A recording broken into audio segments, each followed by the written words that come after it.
Welcome everyone to tonight's show, Do You Believe, on livesci-fi.tv. Thanks everyone so much for joining me tonight.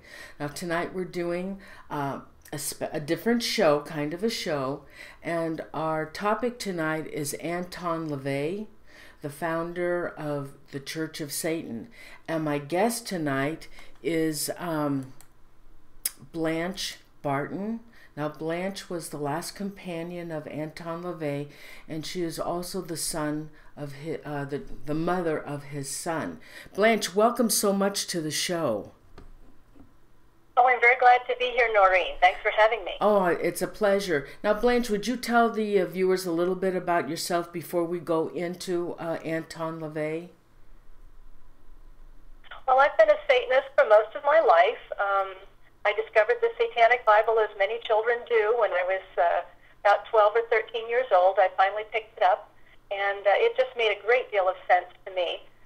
People often discover the Satanic Bible and they say, my goodness, this is the way I've felt all my life. This makes so much sense, and I didn't know there were other people out there like me. So as time went on, I went to college, and I was achieving in my life, and at a certain point, I decided to contact the organization and see if there was anything, I could do to give back some of the inspiration that Anton Lavey had given me over the years. And lo and behold, they invited me to come and work in the office, and I did, and I moved from there. I worked at Central Grotto in San Francisco for many years. I eventually became the high priestess and took over the organization. I became Anton Lavey's lover, confidant, chief cook and bottle washer, as it were.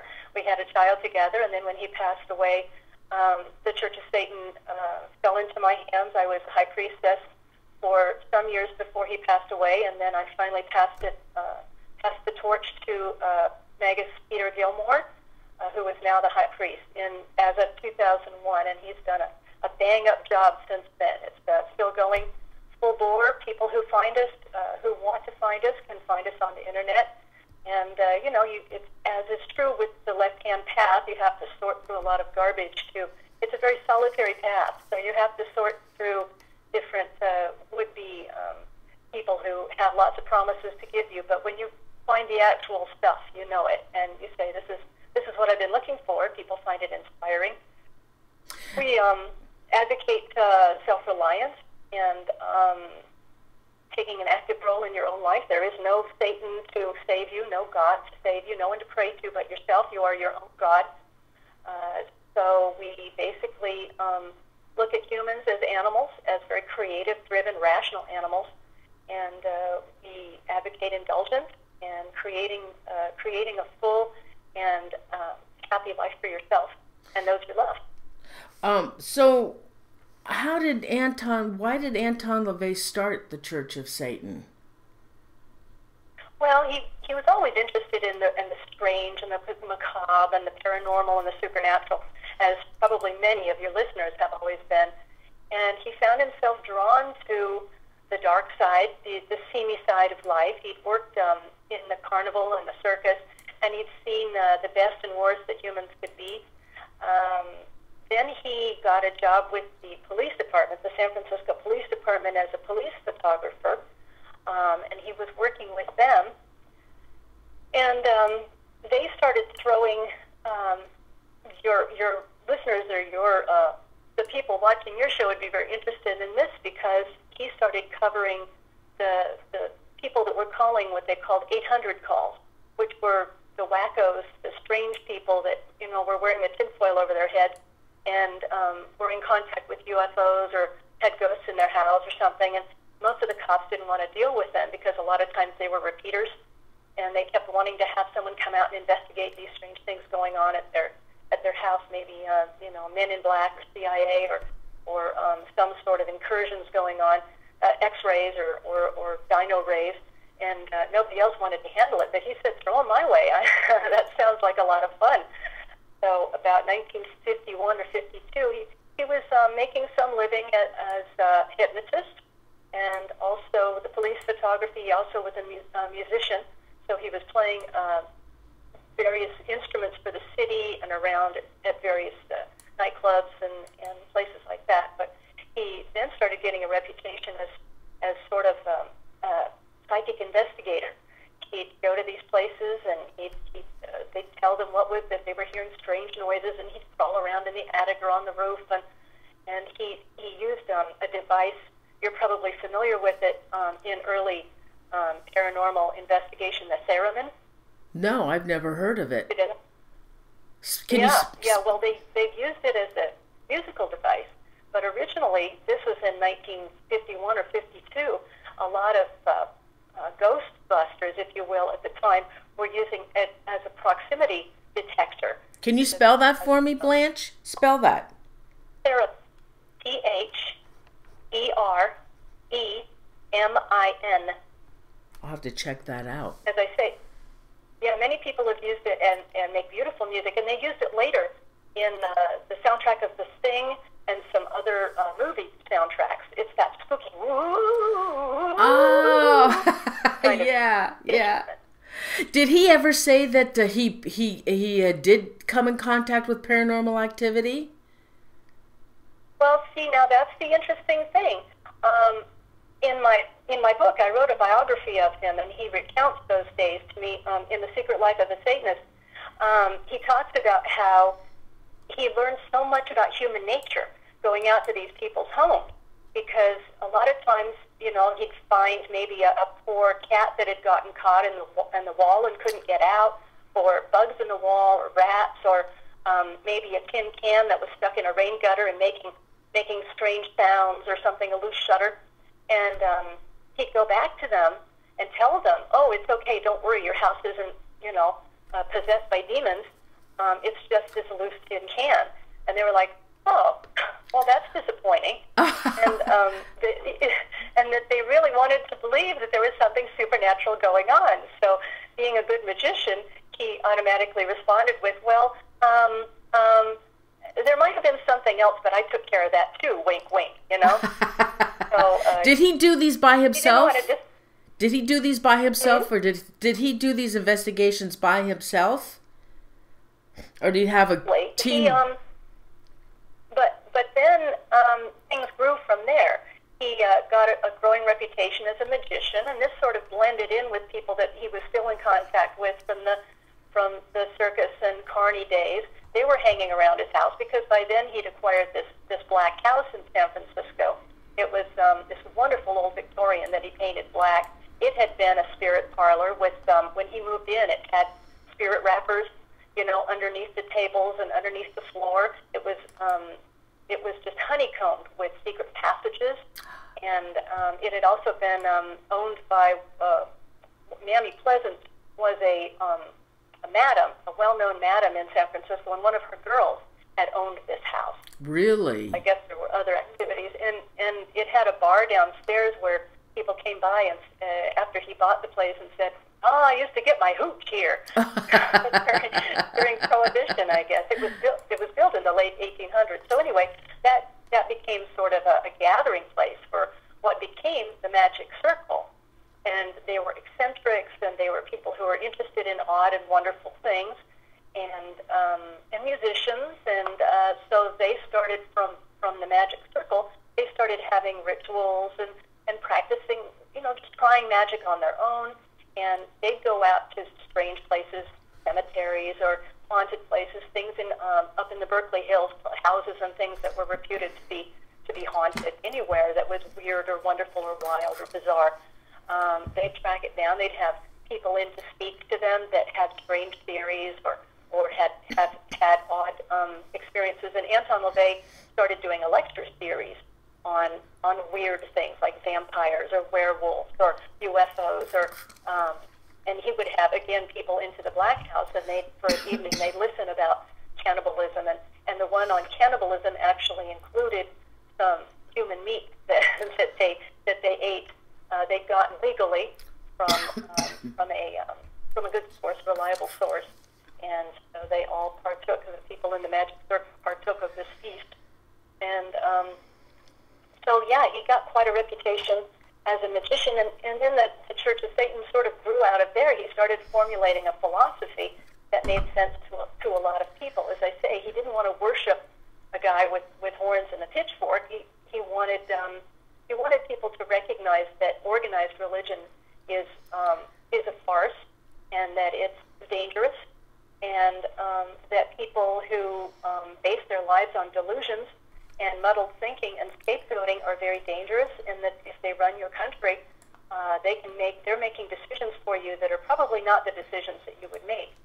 And so he wanted to attack all sacred cows. He wanted to sort of use Satan as a, Satan has always been the sort of the archetype of the ultimate rebel, has to be. The Miltonian rebel against God, because he actually has an ego. So humans are actually much closer to Satan emotionally and than they are to, a guy hanging on a cross, 2,000 years ago. Blanche, can I ask you? He's okay with this Church of Satan, but did he believe in the devil? Well, no, as I'm saying, he used him as an archetype. Okay, so they didn't. There, Lucifer, Prometheus, but he did not discount magic in the world, because he had rituals, and he knew that, it's like any good scientist. If you practice something and you get results from it, you can either be stupid and just say, oh, well, I don't believe this has happened. I mean, how can you deny when something has happened as a result of what you put together? That doesn't make any sense. As a good scientist, you have to create working theories, and then when exciting things happen to challenge those theories, you have to expand your theory in order to incorporate that new information. Okay, so when they would say, "Hail Satan," so what does Satan mean then to the church? And he called it Satan. So what are they referring to when they say Satan? Well, he's referring to the archetype. See, we are humans. I think the theory, maybe to explain it the best way I can, behind Satanism is that we start from a rational perspective, but we choose to use the creative storytelling part of human mind as well. I mean, it's one thing to be an atheist and to be rational and to revel in the rational mind, but there's something else. There's something very magical about our storytelling, about the human aspect, the artistic, the creative side of humans, and that can't be discounted either. The reason that we make art, the reason that we make sculpture and music and stories is because that other part of the human mind can be very stimulating and also very fortifying, so that when your back is up against the wall, a lot of times when you have a story to tell yourself about your hero, in this case, say, Satan, the bringer of knowledge, Prometheus, who defied the gods to bring the fire of light and knowledge to human beings, the serpent in the Garden of Eden who tempted us with knowledge that would make us like gods. These are all stories that we tell ourselves that bring out more in us as human beings. So no. When we say hail Satan, we are saying hail ourselves and that rebellious spirit, that rational, fiery, creative soul that name evokes for us. Now, what about the religion? Okay, what about the religion of Satanism? Yes, he started the Church of Satan in 1966. He wrote the Satanic Bible, published in 1969, and it's been out there in continuous print since then. There are certain people that are just drawn to those archetypes. Other people are not. Other people totally do not understand about the black robes and the black candles and the spooky music and the ceremonies and the rituals. But we do ritualize. We do use the images of Satan as psychodramas within our ceremonies and rituals, so that in a lot of ways, when you desire something very much, or when you want something to go a certain way for you, people now call it creative visualization. But Anton Lavey started doing it in the 50s.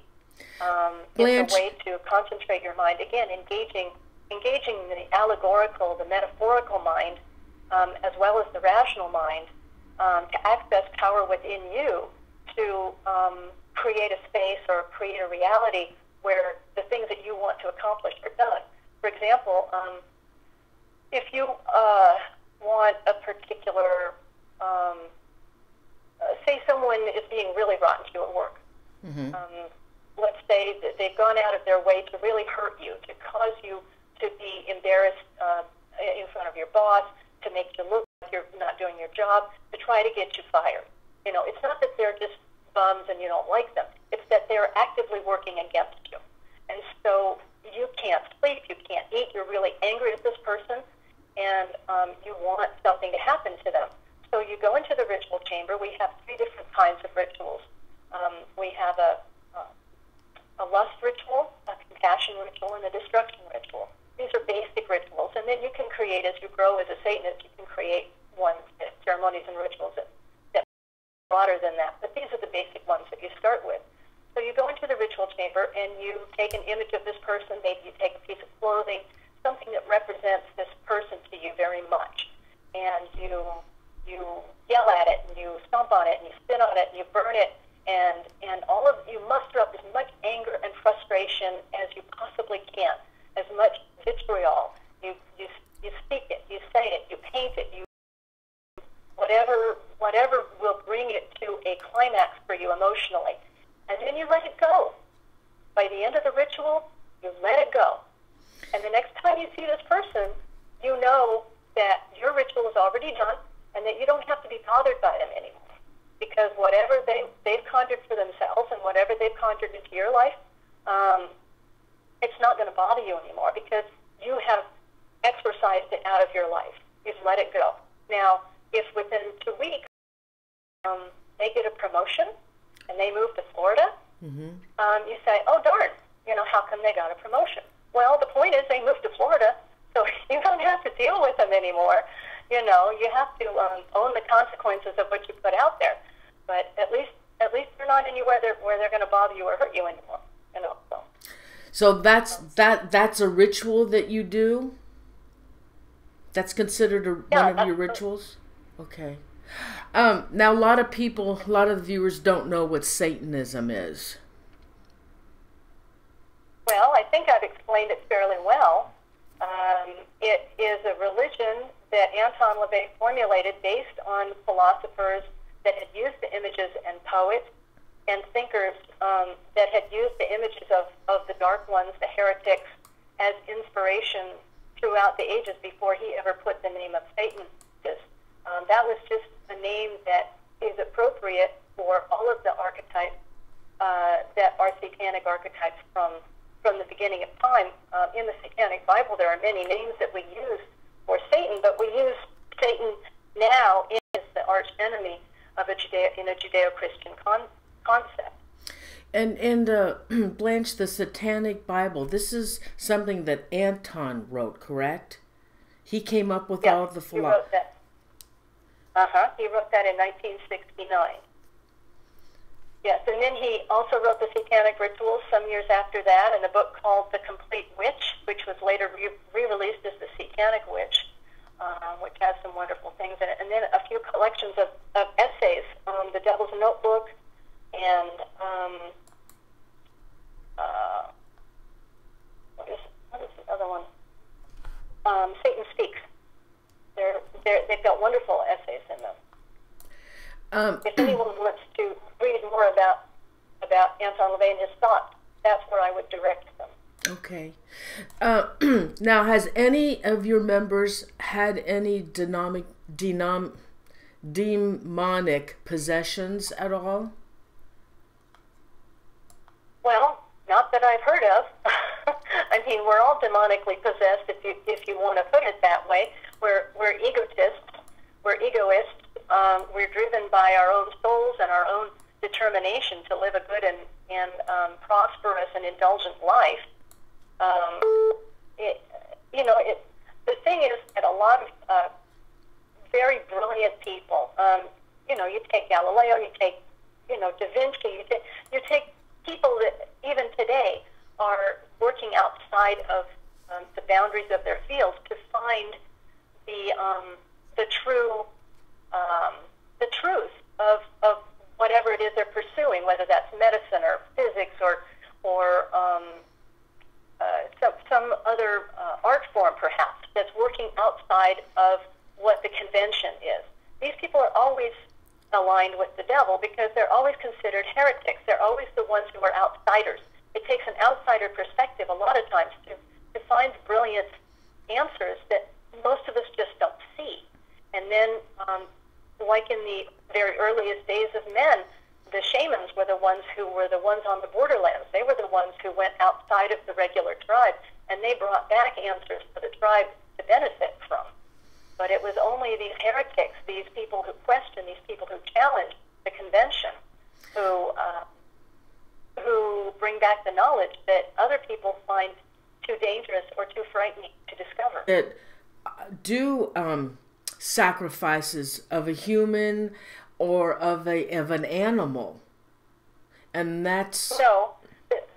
There are people that do a lot of things in the name of Buddha or the Easter Bunny or Jesus Christ, but I would not accuse someone if someone gets it into their head that they're a good Christian and they start hanging people up on crosses and killing them in their backyard. I wouldn't call that person a Christian because there's lots of dogma and people in authority who speak for Christianity who would not say that this person is a Christian. There are people who can do a lot of things that are not, that really don't know, usually they're people who are very twisted in some way or very damaged in some way, and they need mental help. And mental help, probably medication, not to be called a Satanist, because we've been around for almost 50 years now, and Anton Lavey invented and defined what modern Satanism is. And it doesn't have anything to do with sacrificing animals or sacrificing children. He makes it very clear in our statements, and in our 11 rules of the earth, that we do not harm little children, we don't kill non-human animals unless we're attacked or for our food. We represent vital existence, undefiled wisdom, kindness to those who deserve it instead of love wasted on ingrates, and responsibility to the responsible. Those are the 9 satanic statements that define what a Satanist is, as articulated in the Satanic Bible. So I know they're on our website too. Now, Anton did not. He didn't connect with the devil, but yet, how come he gives off a dark side, the images of a dark side? Why did he go that route? And with the black thing that he wears on his head and the little horns, how come he went that route? Well, the reason I think that Satanists are attracted perhaps to these dark imagery is maybe twofold. One is that you're familiar with the term memento mori. Life is short, and it's good to be reminded that life is short. And when we look at the darkness, the second probably attraction that I feel as a Satanist to the dark side is that I want to know what it is to experience that part of humanity as well. I mean, it's all well and good to know what it is to be part of the greater thinking, part of the greater whole, part of what you would think of as the herd, and that's fine, and you can feel very safe. But when things get strange is when people are challenged, when people, as I say, when they go to the borderlands, they go to the dark places, and a lot of times that's where the brilliance and the answers can be found, is when you start nosing around in parts of human nature that are not conventionally approached, that most people are afraid of. I think some very brilliant people like Nietzsche and Kafka and Marquis de Sade and H.L. Mencken and Dostoevsky would say that that it's those the darkness that no human experience is beyond me. It's all too easy to count yourself as an accepted person. I'm okay, I've got my job, I'm taking care of my kids, I'm paying my mortgage, but there are other people that have other ways of looking at things, and you can't just judge and reject. That's what people have done with other ethnic races throughout history. They put them in a category that this is the other, and we're not the other. So I can judge them, I can dehumanize them, I can hurt them. Whether they were witches being burned at the stake or crushed under stones, or whether they were, whether there's been the prejudice against homosexuals through most of our societal history. It's very easy to, if you're part of a herd, if you're part of the accepted ones, to point at, okay, that's the other, that's the evil ones over there. You see what's happening in the Middle East right now. There are people killing each other just because some mullah says, those are the others, go shoot them. They're the bad ones, they're the evil ones. Or the women, they're the bad ones, they're the evil ones, go kill them, Mm-hmm. And it's all too easy when you have that separation. It's as a Christian or any other spiritualist religion that makes an us versus them enemy situation, it's very, very harmful. It's dangerous because when you create that kind of thinking, then you say, I'm good and they're evil, and so you can dehumanize them and you can ostracize them and make them come to harm with a clear conscience, because your God, your Allah, or whoever says that that's the right thing to do, and you have my permission. I encourage you to do that. And that's not the kind of God that I want to create. We create our own gods in our own images, mm-hmm. and that's not the God I want to see, and it's certainly harmful to civilization. Now, you have a black mass, and then he has rituals. Now, what is, and then I understand that when he would, I don't know if it was during a ritual or during your black mass, that there would always be a naked lady up on the altar. When did that occur? During rituals? Yes, we often use in formal ceremonies. Of course, if you're just by yourself doing a ritual, a lot of times you don't have naked women around. I mean, any spare naked women around, which is a real shame. But yes, we use female nude altars as an expression and a delightful celebration of the fecundity and the open spirit and the creativity and the givingness of the earth, of the human spirit, as a celebration of the human body. And what's more beautiful than a beautiful, curvy, gorgeous, luscious woman? That's what we use as a representative of earth, of the earthly passions. And what is the purpose of the snake?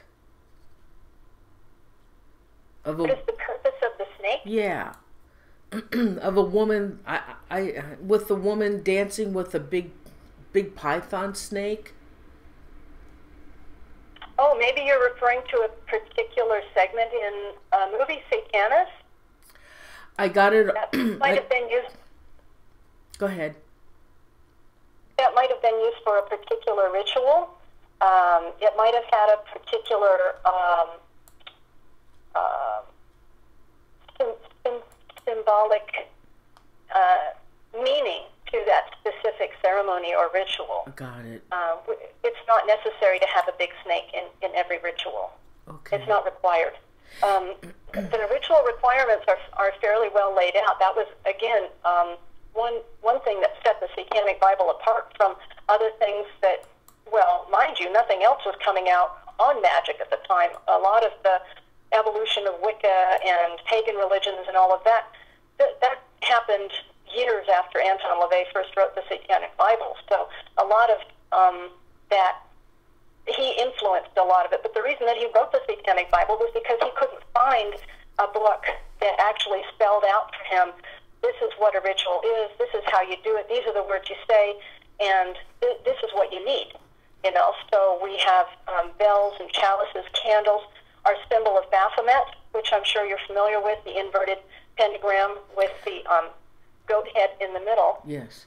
Which is the celebration of the carnal in the form of the goat, which has always been associated with with the devil because of the horns and because of the carnal nature of the goat. And again, getting back to the carnal natures of animals, the reason that we revere animals and children is because they're the closest to their natural state. They have special magic available to them because they haven't been inculcated with societal restrictions and shoulds and should nots, and they're natural magician animals and children, and that's why we revere them in our philosophy. Now, he was also, I'm sorry, go ahead. He was also referred to as the Black Pope. How did that come about? Well, I think that was mostly what some journalists started calling him early on, which is, it's fine. It seems appropriate. He also had a lion, didn't he? Was a big lion that he loved? Yes, he did. Togar was a part of his family for a number of years. He used to take it on expeditions to the local schools, at the elementary schools, so that the children could pet it and interact with animals, and get to know animals and love them as much as he did. And he loved that animal because he had been an animal trainer. He'd been a lion trainer when he was working with Clyde Beatty Circus. He had handled big cats, lions, and tigers in the cage. And when he was in the early 50s, I think, a friend of his gave him a black leopard, which he named Zoltan. And he had that for a number of years. And then another friend gave him Togar, the lion. And he eventually got so big that he was breaking, he was stepping on plumbing in the back and breaking it. And there came a situation where he had to leave the house. Unfortunately, he was a very good lion. It wasn't because of any altercation or anything. It's just he outgrew, I think, the environment that he was in. And he went to live at a place called Shambhala, which was an animal reserve created by Tippi Hedren. Oh, yeah. You're familiar with her. She was an actress that played in Alfred Hitchcock movies. Yes. And she had a preserve for animals, lions and tigers, and Togar lived there for a number of years, and he died very peacefully and had fathered many little cubs, apparently. So. Oh, that's great. That's great. Now, what about his connection with Hollywood? I couldn't find how many stars were involved with the Church of Satan, except for, I know in his younger years he had I guess a brief affair with Marilyn Monroe, and then Sammy Davis Jr. was a part of the church, and then his involvement with Jane Mansfield. Yeah, Jane Mansfield was very enthusiastic about Satanism. She called it Gail Gibran with balls. Oh.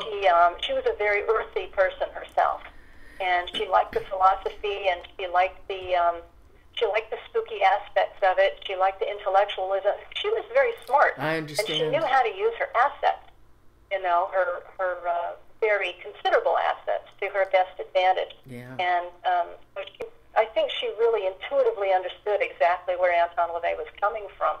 Use what you have to the best way it will serve you. And she really became quite enchanted with it. Sammy Davis Jr. as well. But he spent a lot of time going back and forth to Hollywood. There are some that I can name and some that I think probably would rather not be named. They're still around. But I think, again, because of the sort of earthy, no-nonsense, no bullshit, indulgent aspects of the philosophy, I think a lot of actors, directors, Hollywood writers, people behind the scenes as well as in front of the cameras could really understand what he was trying to get across. Now, what about the curse? What about this curse that Anton tried to help Jane Mansfield with? I guess it was a curse she wanted to put on her husband, and then she got in this car accident, but he didn't get killed and she did. She got decapitated. What is that curse all about? Do you know anything about that? Sam Brody, I believe Sam Brody was also killed in that. He was her attorney, actually, and he was representing her in suits against her husband, trying to get her children. Mostly she had some children, and she was Mariska Hargitay, the woman that's the actress in Law and Order. She's one of Jane's daughters, with the bodybuilder Hargitay. Mickey, yeah. Mickey. But what happened with that was Sam Brody was very protective of Jane Mansfield, and he didn't like the idea that she was so enamored of Anton Lavey, and she wanted to come and visit him, and she was on the phone to him quite often, and so he was jealous. And one time he came into the front ritual chamber, which was, still actively being used, and he started, bustling around and lighting. He lit a candle, and he was being disdainful and rude, while Anton was out of the room. And Jane went to Anton, and she said, "You better get in there. Sam's doing all kinds of things to your altar." And so he went running in, and Sam Brody had disturbed the altar. He'd lit a destruction candle, which, of course, he would have no way of knowing what he did. But he was acting terribly toward. He was abusive. He was abusive toward Jane. He was abusive toward her children, especially her oldest daughter. And the police had been called on more than one occasion. And so Anton said, "I can't help you. You've cursed yourself." And Jane said, "Please do something." He said, "I can't." He's acted the way he's acted, as disdainful as he is and as insulting as he is. He's already conjured up his own destiny, and this just sort of sealed it. And so he said, "You have to stay away from him because lightning is going to strike him." And she couldn't, because she had responsibilities, and he was always hanging around. Sam Brody was always like a tick or something. Yeah. She couldn't get away from him. So they were in a car late at night, going along a highway to a show. I think it was an interview that she had the next day. She'd done a supper club show, and then they were going to drive all night to get to this next place. I think it was Biloxi, Mississippi, maybe. I think that's where they were headed. Either they were leaving there or that's where they were headed. In any case, this truck pulled out in front of them that was spraying for mosquitoes, and this great fog of mosquitoes. Sam Brody wasn't driving. It was this young man who volunteered from the supper club that she had been at, and this truck pulled out in front of them, and the young man couldn't see it because of the fog of the mosquitoes, and they plowed right into the back of it. Yeah. And it was serious injuries, deadly injuries to, I'm pretty sure, to all three of the passengers. Now, a couple of Jane's children were in the back seat, but luckily they were sleeping, and so they walked away fairly unharmed. But her two chihuahuas, I think, died in the auto accident. Yeah, and something came right through the windshield and took her head right off.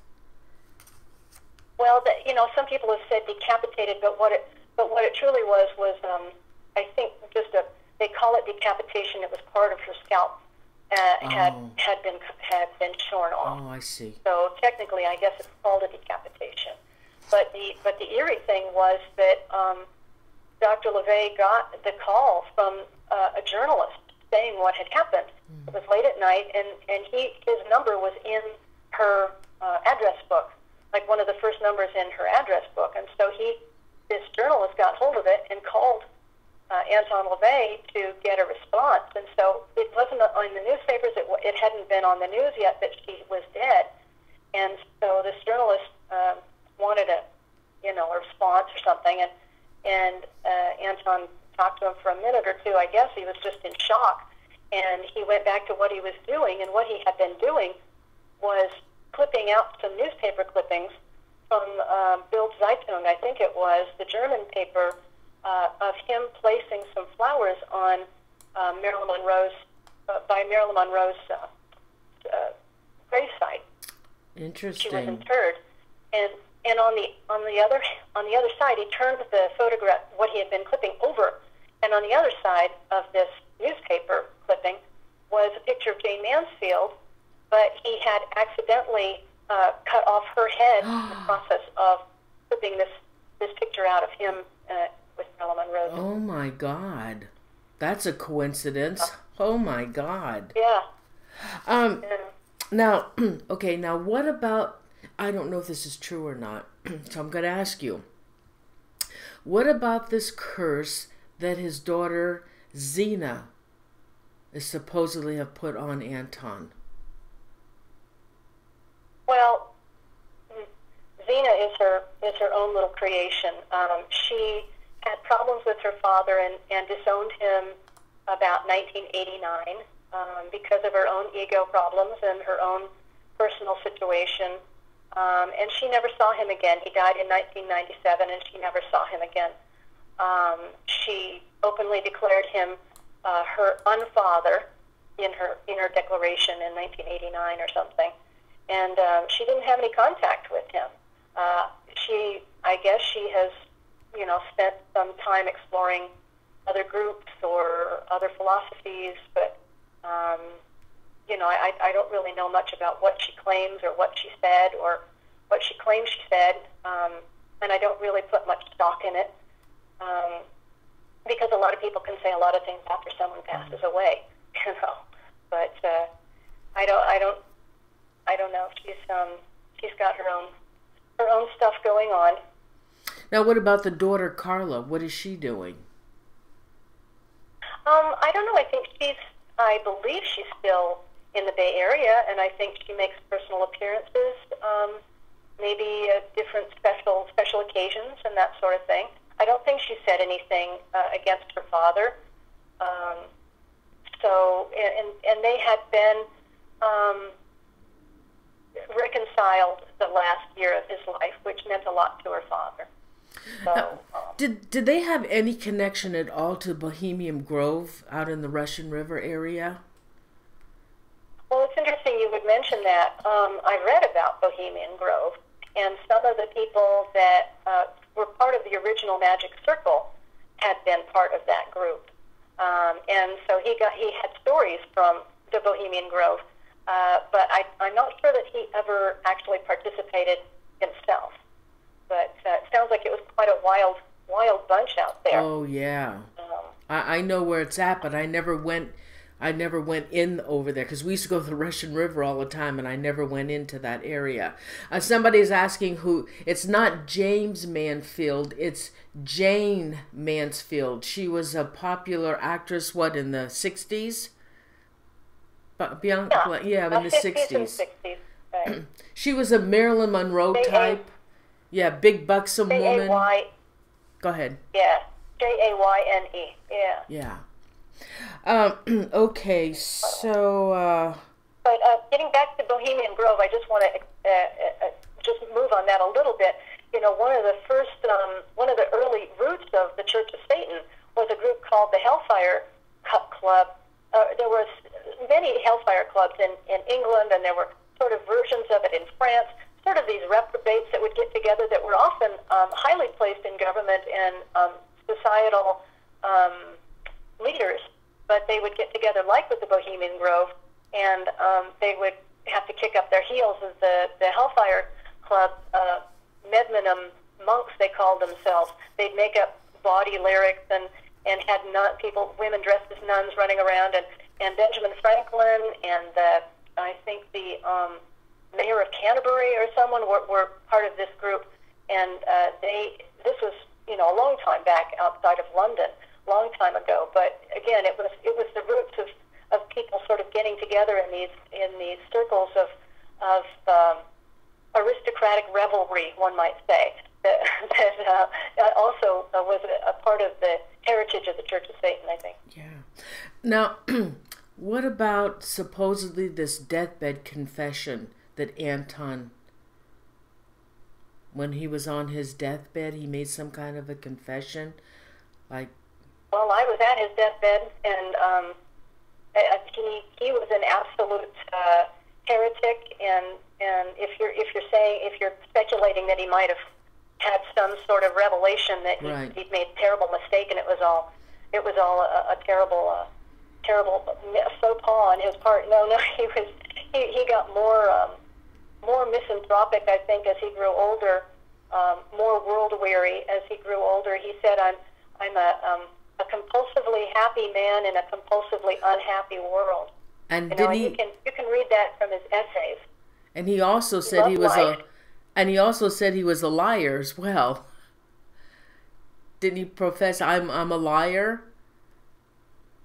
I don't remember. I read that, yeah. Specifically saying he's a liar any more than any of us are liars.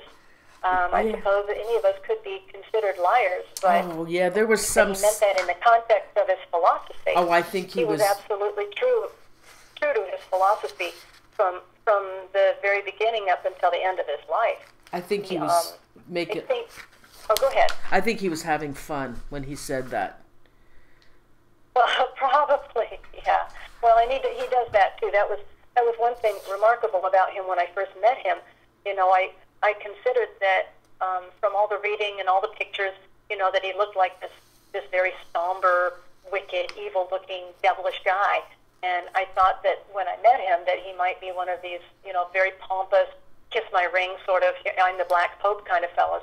But he wasn't at all. I mean, from the very moment I met him, I was enchanted with how authentic and how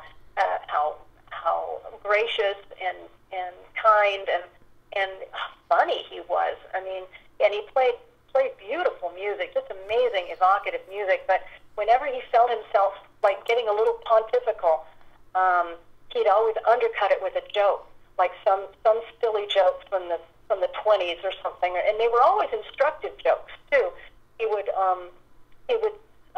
I said someday that's one book that you'll have to write is the book of Satanic parables, because Jesus had parables, but they weren't nearly as funny as yours are. Interesting. Oh gosh, I had a question. Oh, now since his passing, has the church changed at all? Has it evolved? Has it gone backwards? What's happening now since he's gone and his influence is no longer there? Well, the philosophy is very much on track with what he would want. It's still that stunning blend of rationality and carny good humor, plenty of ballyhoo, and enjoying being a human being and having a poetic mind and having a rational mind. But the thing that has changed, I think, is that the internet has changed a great deal, because people no longer have to, go into the bookstore and find the dreaded black book and haltingly, with shaking, quaking hands, take it up to the cashier and present it, and consider themselves terribly ostracized for buying this evil book. Now people can look up the Church of Satan in their bedroom slippers, at home, and they can read pages and pages of what Satanism really is and what authentic Satanists are doing. So, I think that's a wonderful change. Plus, it's allowed a lot of networking, professional networking, with people that are artists or making movies or doing music or in politics or have businesses, for us to kind of link up and have a greater effect in the world, which is great. Did he have any inspiration at all from Aleister Crowley? Well, he considered Aleister Crowley a good poet, fairly good poet, and a fine mountain climber. But he found that when he tried to read his magic, as far as his magic, he got very frustrated because it was very obtuse, and he wanted something direct and ballsy and brazen. And as much of a reputation as Aleister Crowley has now, as the great beast and everything, he never called himself a Satanist. And he never really called forth the black souls from the pit of hell in the way that Anton Lavey longed to hear, and so that's why he did it himself, because even though there had been fictional depictions. These groups of practicing Satanists calling forth the dreaded names and with all of the due pomp and circumstance, there really hadn't been anyone that had done it.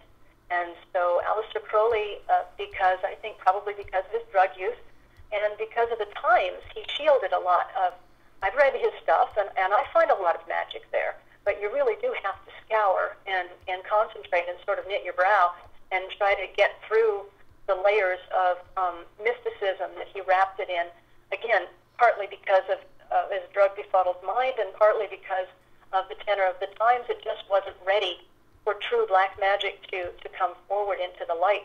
And it was only when Anton Lavey stepped forward that it was time to do that, and he did. Now, I know we had talked a little bit about the rituals because I asked you about the snake, but was it routinely? Did he do rituals routinely? Did he have like certain rituals that were done on certain days? Were the rituals characterized into different categories? What were these rituals all about, and why did they do them? Well, in the very early days, Maureen, he did. He was very public. He wanted to be very public with the Church of Satan.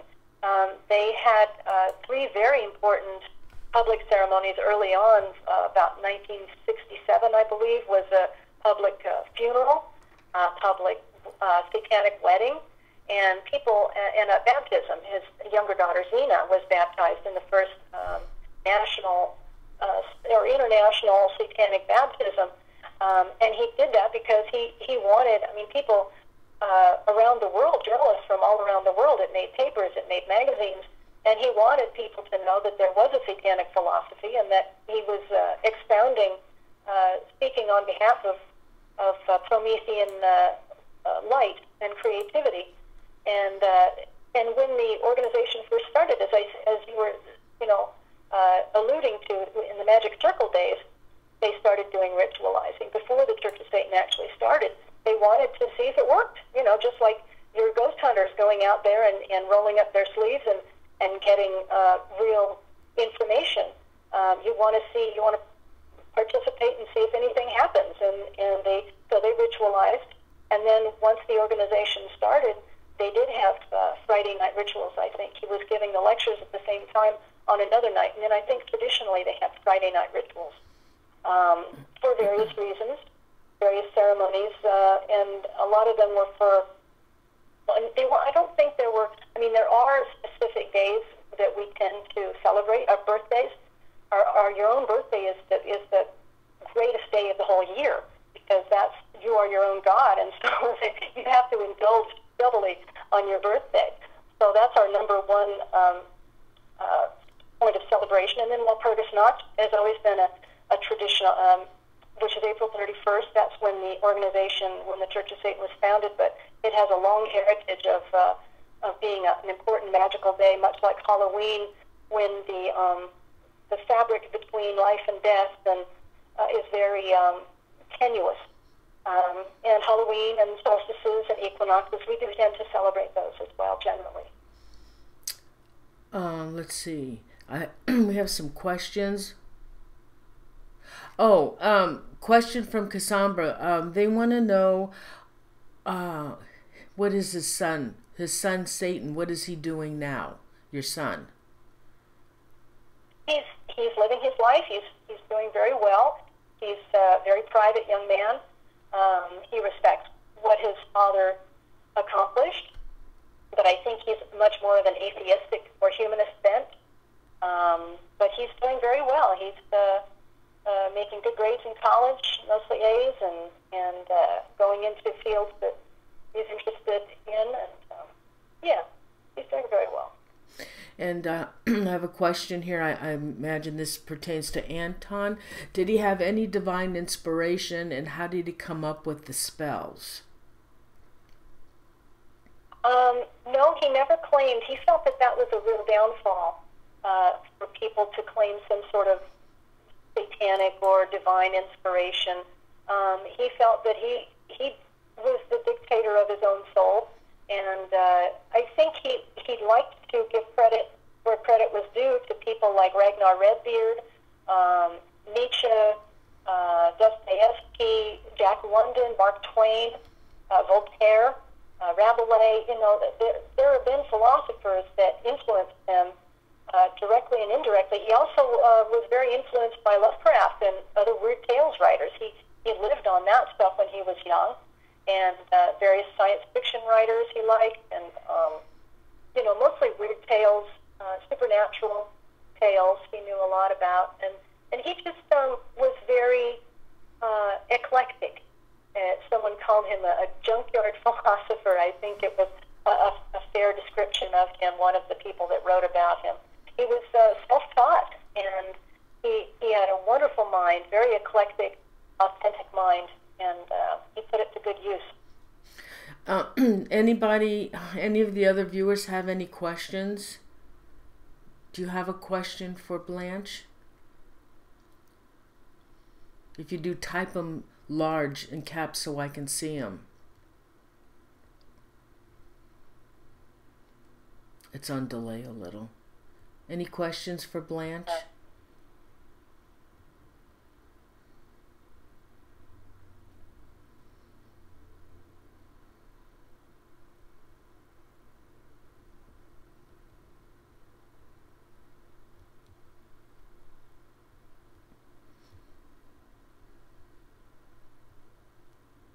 Oh, you're welcome, Cassandra.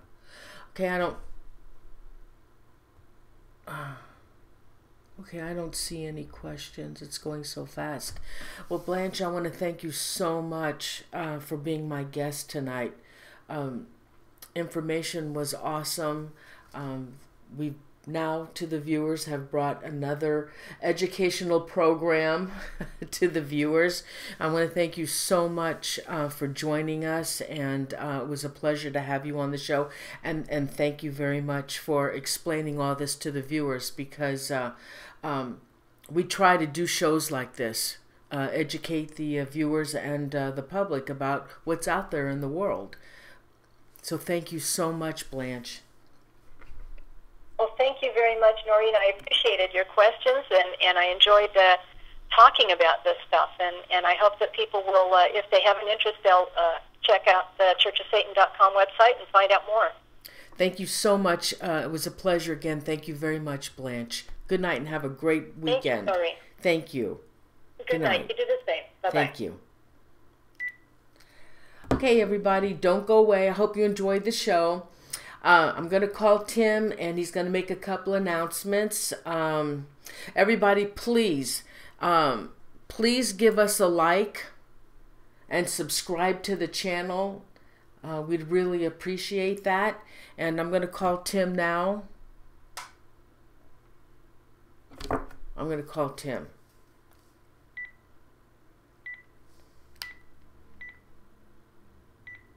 And thanks, everyone. Thanks so much for joining me tonight. I see everybody. I see all your names over here. I guess I better give you a shout out, huh? Hold on.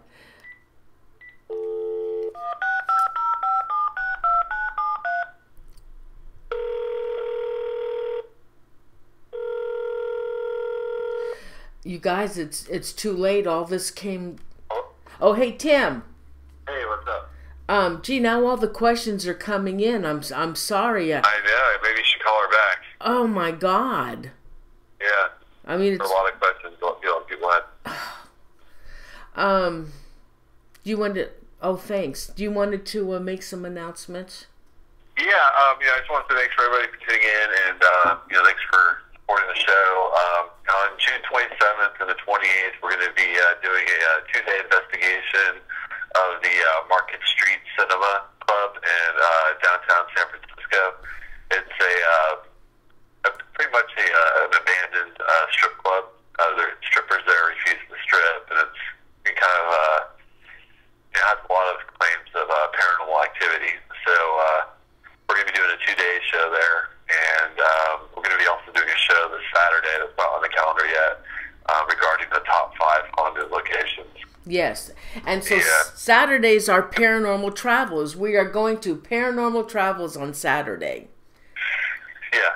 And Tim's going to join me. Yeah, I'm very excited, very stoked.